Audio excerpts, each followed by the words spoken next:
سامعین کرام، اللہ تبارک و تعالیٰ نے اس دنیا کے اندر کم و بیش 1,24,000 انبیاء کرام کو اس دار فانی کے اندر موقع بموقع نزول فرماتا رہا، اتارتا رہا تاکہ انسان راہ ہدایت پر آ جائے۔ اسی نبوت کی آخری کڑی ہم سب کے نبی محمد صلی اللہ علیہ وسلم نے اپنی محنت اور اپنی تگودو سے انسانیت کو راہ پر لانے کے لیے دنیا کے اندر اتنی تکلیفیں جھیلی جو ہم سب جانتے ہیں۔ سامعین کرام، نبی اکرم صلی اللہ علیہ وسلم کے انہی خصوصیات میں سے ایک خصوصیت اللہ تبارک و تعالیٰ نے آپ کو جامع کلمات کہنے کی صلاحیت سے نوازا۔ یعنی جامع کلمات دیکھنے میں مختصر اور چھوٹے معلوم ہوتے ہیں، لیکن معانی و مطالب کے لحاظ سے بہت ہی وسعت رکھتے ہیں۔ اللہ تبارک و تعالیٰ نے اپنے نبی کی زبان کہلوایا، فضلت علی الانبیاء بست اعطیت جوامع الکلم ونصرت بالرعب واحلت لی الغنائم وجعلت لی الارض طہورا ومسجدا وارسلت الی الخلق کافۃ وختم بالنبیین۔ یہ صحیح مسلم کی روایت ہے۔ سامعین، نبی اکرم صلی اللہ علیہ وسلم نے فرمایا کہ ہمیں دیگر انبیاء پر 6 چیزوں کی بنیاد پر فضیلت دی گئی۔ فضلت علی الانبیاء بست اعطیت جوامع الکلم، جامع کلمات سے مجھے نوازا گیا۔ ونصرت بالرعب، رعب و دبدبہ کے ذریعے سے میری مدد کی گئی۔ واحلت لی الغنائم، اور مال غنیمت میرے لیے حلال کر دیا گیا۔ وجعلت لی الارض طہورا ومسجدا، اور مجھے زمین کو ہمارے لیے پاکی حاصل کرنے کا ذریعہ اور مسجد بنا۔ وارسلت الی الخلق کافۃ، اور تمام لوگوں کی طرف مجھے نبی بنا کر بھیجا گیا۔ وختم بالنبیون، اور میرے ذریعے سے نبوت کا سلسلہ عمل کیا۔ سامعین، آپ صلی اللہ علیہ وسلم کے انہی جامع کلمات میں سے آج ہمارے خطبہ جمعہ کا موضوع ہے۔ عبادہ بن صامت رضی اللہ تعالی عنہ اس حدیث کے راوی ہے۔ آپ صلی اللہ علیہ وسلم نے فرمایا لا ضرر ولا ضرار۔ اس حدیث کا 3 معنی بیان کیا جاتا ہے، یا 3 مفہوم اس حدیث کا بیان کیا جاتا ہے۔ ایک تو یہ کہ لا ضرر ولا ضرار، کوئی شخص انجانے میں کسی کو تکلیف نہ پہنچائے، نقصان نہ پہنچائے، اسی طریقے سے ولا ضرار، اور جان بوجھ کر کے بھی کسی کو نقصان نہ پہنچائے۔ جان بوجھ کر کے یا انجانے میں اس کی مثال کہ کوئی شخص کوئی درخت لگاتا ہے، اس کے اندر پانی ڈالتا ہے، کھاد ڈالتا ہے تاکہ جلدی سے وہ بڑا ہو، لیکن انجانے میں ہو یا جانے میں ہو، اگر اس درخت سے کسی کا نقصان ہوتا ہے تو وہ شخص گنہگار ہوگا۔ اسی طریقے سے اس حدیث کا دوسرا معنی یہ بیان کیا گیا کہ لا ضرر ولا ضرار، نہ کوئی شخص اپنے آپ کو نقصان پہنچائے نہ کسی دوسرے کو نقصان پہنچائے۔ اللہ تبارک و تعالیٰ کا فرمان ہے لا تزار والدۃ بولدها ولا مولود له بولده وعلى الوالد مثل ذلك، کہ اللہ تبارک و تعالیٰ نے کہا کہ والدہ کو یعنی ماں کو اس کے بچے کی وجہ سے نقصان پہنچانا یا باپ کو اس کے بچے کی وجہ سے نقصان نہیں پہنچانا۔ اس کی مثال یہ ہے، کئی ایک مثالیں دی جا سکتی ہیں۔ اس کی مثال یہ کہ ماں سے بچے کو دودھ کو پلوایا جائے لیکن اس کے اخراجات برداشت نہ کیے جائیں، یا ممتا کی ماری ماں سے اس کے بچے کو چھین کر کسی دوسرے کو دودھ پلانے کے لیے دے دیا جائے، یہ بھی نقصان ہے اور یہ بھی ضرر ہے۔ یا یہ کہ دودھ پلانے کے لیے بچے کو زبردستی کیا جائے، یہ بھی ایک حساس مسئلہ ہے میرے بھائی۔ اسی طریقے سے والد کو بچے کی وجہ سے نقصان اس طریقے سے پہنچتا ہے کہ ماں بچے کی ماں دودھ کو پلائے لیکن اپنے شوہر سے اس کے اخراجات اتنے مطالبہ کرے کہ شوہر اتنا کماتا بھی نہ ہو، یا یہ کہ بچے کو دودھ پلانے سے صرف اس وجہ سے انکار کر دے کہ میرا شوہر کیا ہو تنگ ہو جائے اور وہ پریشان حال ہو۔ سامعین، کسی بھی صورت میں کسی کو نقصان پہنچانا اسلام میں اجازت نہیں دے گا۔ تیسرا مفہوم اس حدیث کا یہ ہے کہ نہ کوئی شخص پہل کر کے اپنے نقصان پہنچائے۔ پہل کرنے کا مطلب یہ ہے کہ آدمی یہ سوچتا ہے کہ میرے لیے یہ روڑا بن سکتا ہے، میرے لیے یہ کہیں گھاتک ثابت ہو سکتا ہے، اس لیے اس کا ابھی ستایا کر دیا جائے. نہیں میرے بھائیوں بلا حضرات، اور اسی طریقے سے کوئی شخص اگر آپ کا نقصان پہنچایا ہے تو آپ اتنا ہی اگر بدلہ لینا چاہتے ہیں تو نقصان پہنچائے جتنا آپ کا نقصان ہوگا. اس لیے کہ اللہ تبارک و تعالیٰ کا فرمان ہے وَإِنْ عَاقَبْتُمْ فَعَاقِبُوا بِمِثْلِ مَا عُوقِبْتُمْ بِهِ وَلَئِنْ صَبَرْتُمْ لَهُوَ خَيْرٌ لِلصَّابِرِينَ. اگر تمہیں بدلہ لینا ہی ہے تو اتنا ہی بدلہ لو جتنی تم پر زیادتی کی گئی ہے. اگر صبر کر جاؤ تو یہ تمہارے لیے بہتر ہے. سامعین کرام، ابھی تک جو گفتگو ہوئی اس کا خلاصہ کلام یہی کہا جا سکتا ہے کہ نہ کسی کو خود اپنے آپ کو نقصان پہنچانا مناسب ہے، نہ دوسروں کو نہ جانے میں نہ انجانے میں نہ پہل کرتے ہوئے، اور نہ ہی اپنے نقصان سے زیادہ کسی کو نقصان پہنچانا. جب یہ بات سامنے آتی ہے تو کئی ایک بات بڑھ کر سامنے آ جاتی ہے.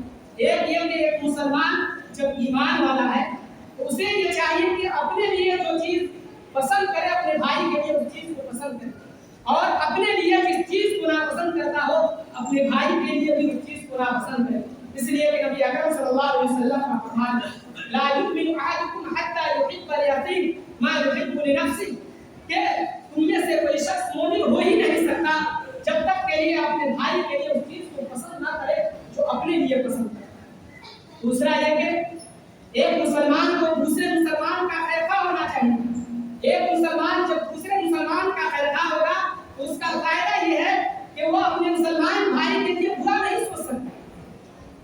جریر بن عبداللہ رضی اللہ تعالی عنہ بیان کرتے ہیں یہ آیات رسول اللہ صلی اللہ علیہ وسلم علی اقام الصلاۃ و ایتاء الزکاۃ والنصح لكل مسلم، کہ میں نے رسول صلی اللہ علیہ وسلم سے اس بات پر بیعت لی کہ میں ہمیشہ نماز پڑھوں گا، زکات دیتا رہوں گا اور مسلمانوں کے ساتھ خیرخواہی کرتا رہوں گا. سامعین کرام، ایک سچا اور پکا مسلمان وہی ہو سکتا ہے جس کی زبان اور ہاتھ سے اس کا مسلمان بھائی اس کا پڑوسی محفوظ ہو.